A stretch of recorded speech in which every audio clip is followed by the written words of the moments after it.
So this is how faith and business can come together to help the gospel to go further, faster. Welcome to the Madison Ventures Podcast. It's the first episode. First episode, yes. Yes. So I think this one is definitely trying to grow your mind about what the whole thing is. I think people have been seeing the blog posts. Yes, that's right. Yeah, so we've been out for a couple of years. Yeah. So bringing it to the screen. Yes. So let's wind all the way back. Give us why the name Madison Ventures and also what is it?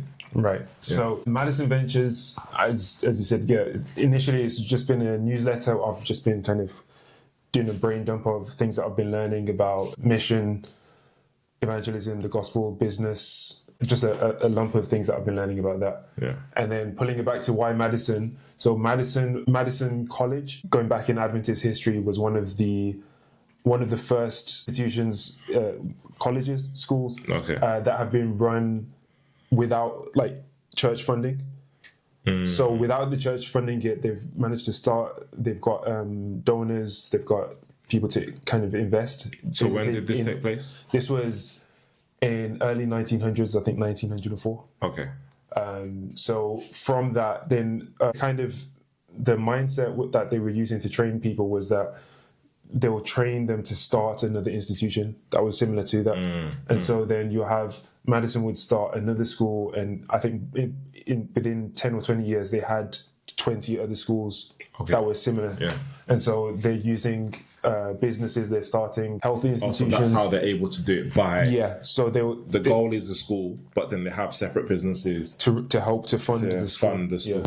Interesting. Yeah. So even though it's a school, you're training people to run businesses, essentially. Oh, so people from the school are even working in the businesses to help. Yeah. So it's like an ecosystem to keep the community going. Yeah. Interesting. Yeah. So agriculture, they were also doing, I think they were making broomsticks.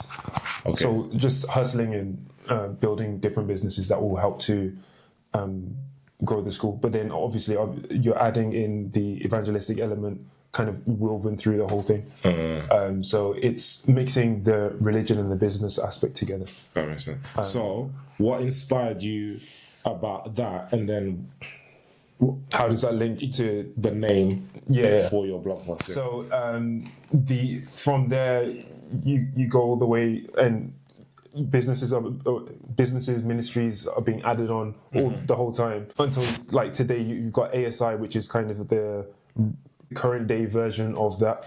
What's ASI? ASI, Adventist Layman's Services and Industries. So it's like a collection of Adventist business people that come together and they fund ministry projects and do various things. And so kind of the idea for me was, how can we bring that kind of idea of bringing ministry and business together, bringing the gospel and business together, how can we bring that into the modern day and take the principles from it and see how do we apply that today in our world to create fast growing businesses that will help to share the gospel with as many people as possible. Okay, so your goal is to kind of replicate that through business, through ministry, through education. Yeah. Interesting. Yeah. And so is that what you've been documenting through your blog post? Yeah, so there have been a number of things, a number of concepts. One that I call the X-frame. So it's basically various parts. So if you start in the center with the gospel, so understanding who God is and what he's done for us, and then out of that, there are kind of four aspects that I bring out of it. So the first one would be fellowship or worship. Okay. So that would be like your church environment, your church community, worshiping together. The next one would be education or discipleship. Okay. So that's where you have Adventist school systems and all the sorts, but then also discipleship schools, just the general idea of one person training the next generation. Then on this side, you have health. Okay. So health or just meeting people's physical needs. Okay. That part of ministry, Adventists will know that Ellen White says the health is the right arm of the gospel. But then also like Isaiah 58, is it where God asks us to, that the true fast is to help other people. So it's not just physical health, but also anything that is of benefit to someone else. What was the last aspect? So you said business, discipleship, health. Yeah. So fellowship, discipleship, health. Oh, fellowship, discipleship, health, and then publishing.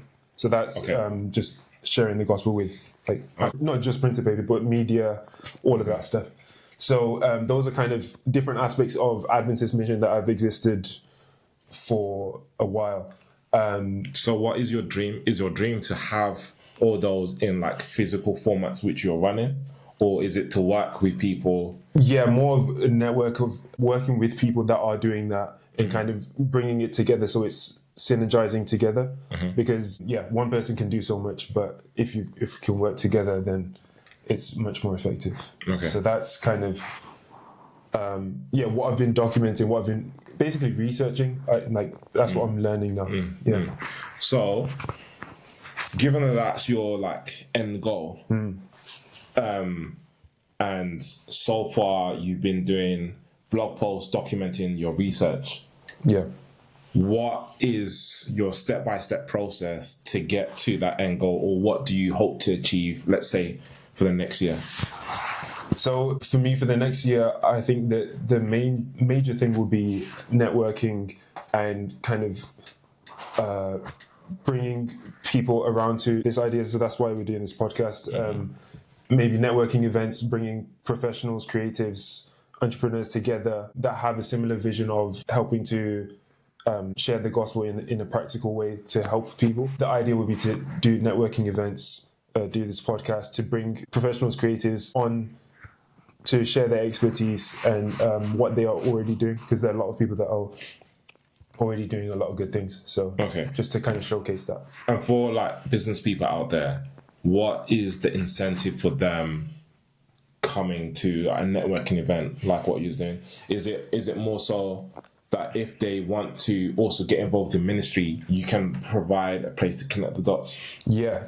So connecting the dots for them between business and ministry, for them to find other people that are probably synergizing in a similar space. I'm just thinking back to end of last year. There was a Adventist Doctors Support Network event, and that was bringing doctors, medical professionals together, and there was a lot of good connections made from there. And so just kind of doing a similar thing, but for a broader spectrum of people. What's your background, and why do you think your passion or mission fell into this angle? I work as a pharmacist. You're a pharmacist. You've had an interest in business. You've had an interest in evangelism. That's your biggest interest. So I'm a pharmacist. Had previous experience in starting technology projects, business projects. Have an interest in evangelism and working on a number of projects in relation to taking the gospel, making it easy to understand and sharing it with others. And then what can people expect? You've obviously set the step-by-step. Like, are you going to be putting out more video content? Are you going to be putting out more blog posts? And is that what's going to lead up to? Continue with the blog posts every month, videos every month maybe. And then, sometime this year, networking event. That's the idea. Okay, cool. Thanks for listening to the first episode of Madison Ventures Podcast. We're going to be interviewing various guests, entrepreneurs, professionals, creatives, and we're going to be giving you the latest on how to integrate mission and business together. So keep subscribed on YouTube, wherever you get your podcasts, and on our Substack page, madisonventures.substack.com. And follow us on Instagram at Madison Ventures for all the latest.